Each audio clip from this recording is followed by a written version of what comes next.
పాత్రికేయులకు అందరికీ నమస్కారం. నా పేరు ఎం శ్రీనివాస్ నాయక్.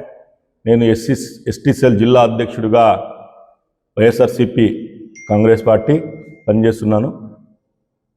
నిన్న గుంటకల్ నియోజకవర్గంలోని గుంటకల్లోని ఒక చిన్న సంఘటన జరిగింది. అందుకోసం ఈరోజు మీడియా సమావేశం పెట్టడం జరిగింది. ఎందుకనంటే నిన్న గుంటకల్లోనే పొట్టి శ్రీరాములు కాలనీలో ఒక లక్కీ వైన్ షాప్ అనేది అక్కడ ఉంది. అక్కడ పులుగొట్టపల్లి తాండాకు చెందిన రామచంద్ర నాయక్ అనే వ్యక్తి కరువు పని చేసుకొని ముగించుకొని ఒక కూలి ఆ లక్కీ వైన్ షాప్ దగ్గరికి వెళ్ళాడు. వెళ్ళి అక్కడ మద్యం సేవించడానికి అక్కడ మద్యం తీసుకొని పక్కన ప్రైవేట్ పర్మిట్ షాపు కింద ఉంటే అతను తీసుకొని ఇంటికి వెళ్ళేవాడేమో, లేకపోతే అక్కడే తాగి ఇంటికి హ్యాపీగా వెళ్ళేవాడేమో. కానీ అతను ఆ పర్మిట్ షాప్ అనేది ఆ లక్కీ వైన్ షాప్ పైన ఇవ్వడం వల్ల ఆ లక్కీ వైన్ షాప్ పైన పర్మిట్ రూమ్లో మద్యం సేవించి కిందికి దిగే టైంలో కాళ్ళు స్లిప్ అయి అతను కింద పడి తల పెద్ద గాయమైంది. గాయమైన తర్వాత అక్కడ ఉన్న ఆ వైన్ షాప్ యజమానులైతేనేమి, పర్మిట్ వ్యక్తులు, ఆ షాప్ పర్మిట్ ఎవరైతే తీసుకున్నారో ఆ షాప్ వ్యక్తులు కానీ ఆయన్ని పట్టించుకోకుండా అలాగే చూస్తూ ఉండడం వల్ల ఈరోజు ఆయనకి గాయాలై తీవ్రంగా కర్నూలు హాస్పిటల్కి తీసుకుపోవడము చాలా సీరియస్ అయిన విషయం తెలిసింది.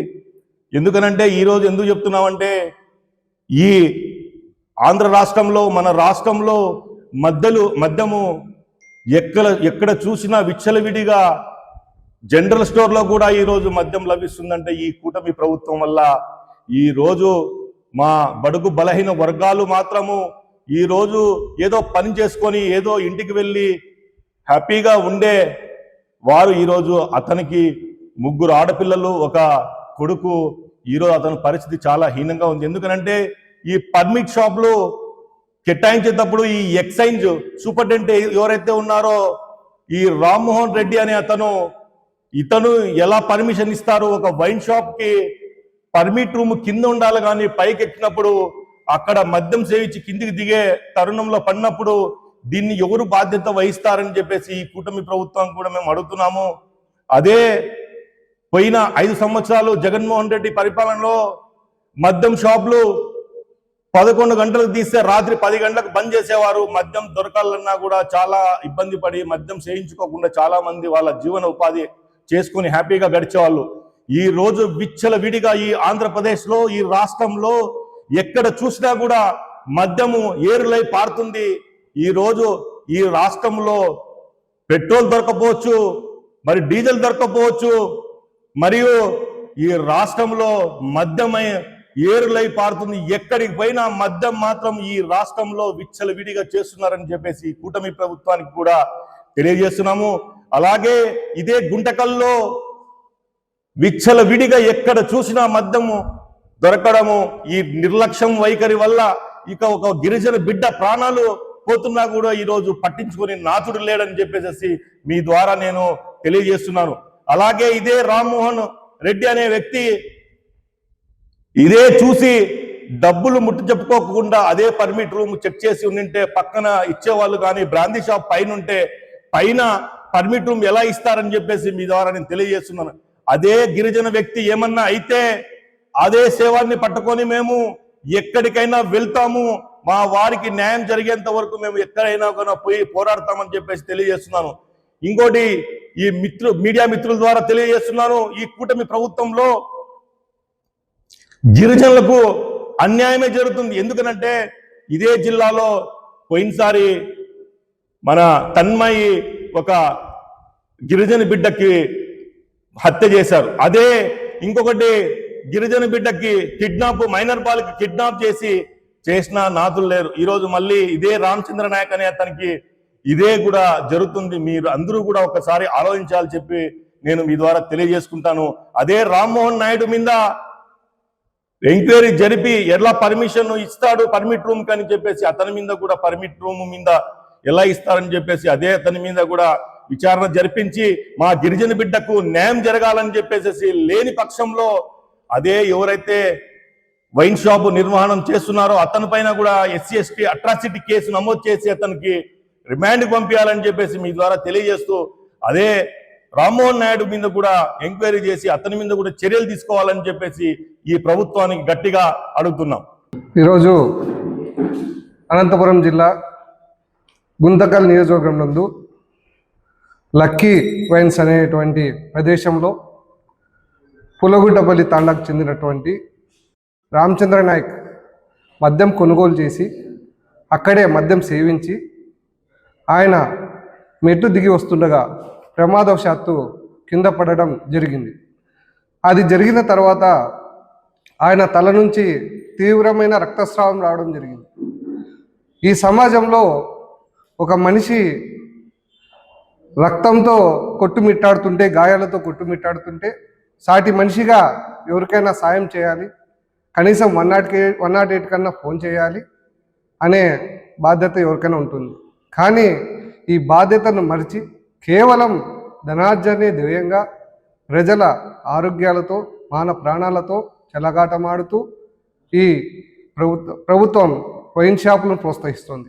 ఇటువంటి వైన్ షాప్ నిర్వాహకులు ఏ వ్యక్తి అయితే ప్రాణం పోయినా మాకు బాధ లేదు, ఒక వ్యక్తి వాళ్ళ కళ్ళ ఎదుటే రక్తంతో కొట్టుమిట్టాడుతుంటే ప్రాణాలు పోతున్నా కూడా పట్టించుకోకుండా సుమారు గంట సేపు వాళ్ళ వ్యాపారం మీద దృష్టి కేంద్రీకరించినారు తప్ప కనీసం ఆ వ్యక్తికి హాస్పిటల్కి చేరుద్దాం, కనీసం 108 కన్నా సమాచారం ఇద్దాం అనే కనీసం ఇంగిత జ్ఞానం కూడా ఆ వైన్ షాప్ నిర్వాహకులు లేదంటే వారు మనుషులా లేక రాక్షసులా అని మేము క్వశ్చన్ చేస్తున్నాం. అలాగే గుంతకల్లో అరాచకమైన పాలన సాగుతుంది. ఎక్కడ చూసినా కల్తీ మద్యం అమ్ముతున్నారు, విడిగా మద్యం అమ్ముతున్నారు. ఎమ్మెల్యే గారు అయితే డైరెక్ట్ ఎమ్మెల్యే గారే భూ పంచాయతీలు, సెటిల్మెంట్లు, విలేకరులను చూస్తే రైలు పట్టాల మీద పండిస్తామంటారు. గుత్తిలో చూస్తే ఒక వ్యక్తిని తీసుకొని పోయి స్టేషన్లో కంప్లైంట్ ఇచ్చకపోతే కిడ్నాప్ చేసి వాళ్ళందరికీ సంతకాలు చేయించుకొని భూమిని కబ్జా చేస్తారు. ఎక్కడ చూసినా ఈ రాష్ట్రంలో విచ్చలవిడిగా మద్యం లభిస్తుంది.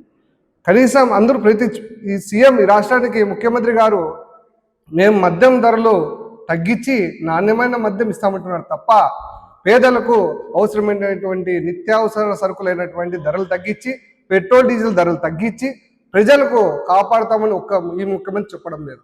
కనుక వీరి ఉద్దేశం ఏమంటే ప్రజలు వాళ్ళ ఆరోగ్యాన్ని చెడగొట్టుకొని వాళ్ళ ఆస్తులను పోగొట్టుకొని ప్రభుత్వానికి మధ్య రూపంలో డబ్బు చెల్లించాలి. అలాగే ఉదయం 10 గంటలకు తెరిస్తే 10 గంటలకు మూసేయాలని రూల్ ఉంది. ప్రొద్దుటూరులో చూసాం, సిఐ శ్రీరామ్ గారు 10:30 వరకు ఎవరు పెట్టుకోకూడదు షాపులని వారు చెప్తే ఎమ్మెల్యే గారు షాపులు అవి కాబట్టి అవి కేవలం ఆయన ఛార్జ్ తీసుకున్న నెలకే ఆయన ట్రాన్స్ఫర్ చేశారంటే ఒక అర్ధగంట కోసం, ఒక అర్ధగంట ఎక్కువసేపు షాప్ తెరవాలని ఆయన పర్మిషన్ ఇవ్వలేదని సిఐ గారినే ట్రాన్స్ఫర్ చేసినారంటే ఈ ప్రభుత్వం పరిపాలన ఎలా ఉందో మీరు అర్థం చేసుకోవచ్చు. అలాగే ఒక అర్ధగంట సేపు వీళ్ళకి షాప్ తెరకపోతే వీళ్ళు ఉప్పు తిప్పలు పెట్టి ఎమ్మెల్యే గారిని పట్టుకొని సీఎం గారి దగ్గరికి వెళ్ళి వాళ్ళని ట్రాన్స్ఫర్ చేయించారు. ఒక మనిషి, ఒక పేద గిరిజనుడు, 3 పిల్లలు గల, ఒక 3 అమ్మాయిలు గల పేద గిరిజనుడు రోడ్డు మీద పడిపోయి వాళ్ళ వైన్ షాప్లో మందు తాగి వాళ్ళ వైన్ షాప్ ముందునే పడిపోయి రక్తం కారుతున్నా కనీసం చలించకుండా కేవలం గంట సేపు అతను చనిపోతున్నా కూడా పట్టించకుండా వాళ్ళ వ్యాపారమే చూసుకున్నారంటే వీళ్ళు మనుషులు కాదు. కనుక దీని మీద విచారణ జరపాలి. ఆ వైన్ షాప్ నిర్వాహకుడు లైసెన్స్ రద్దు చేయాలి. వారి మీద కేసు ఎస్సీ ఎస్టీ కేసు నమోదు చేసి బాధిత వ్యక్తికి, గిరిజనుడికి ఏమైనా అయితే మేము ఆ వైన్ షాప్ని ముట్టడిస్తాం, ఆ వైన్ షాప్ అక్కడ లేకుండా ఏమైనా చేయడానికి మేము సిద్ధంగా ఉన్నామని చెప్పేసి తెలియజేస్తూ సెలవు తీసుకుంటాం.